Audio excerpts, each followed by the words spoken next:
السلام علیکم my dear and respected thinkers. Daily reflection میں آج کچھ اداسی پر باتیں ہوں گی. رت بدلتی ہے تو بہت سوں کے چہروں پر اداسی چھا جاتی ہے.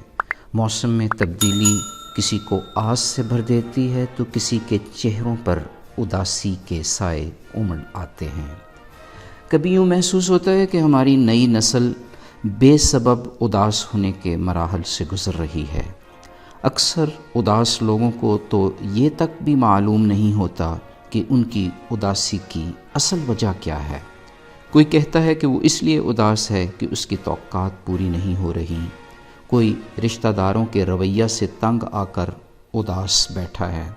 کوئی اتنی سی بات پر پریشان بیٹھا ہے کہ اسے فیس بک پر دیے گئے کومنٹ کو کسی نے لائک ہی نہیں کیا.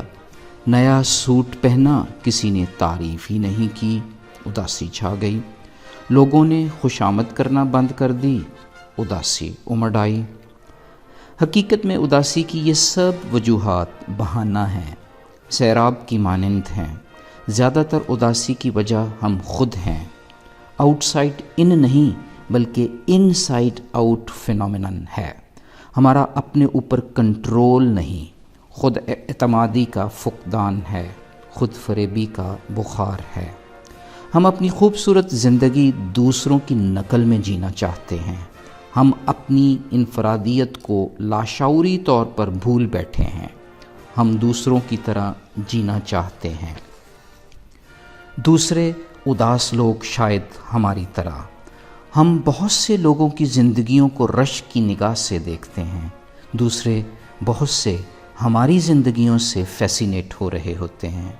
ہمارے خیال میں ہمارے ارد گرد کے سارے لوگ سکھی ہیں، اور مزے کی بات ہے کہ ان سارے لوگوں کا ہمارے بارے میں بھی عین یہی خیال ہے.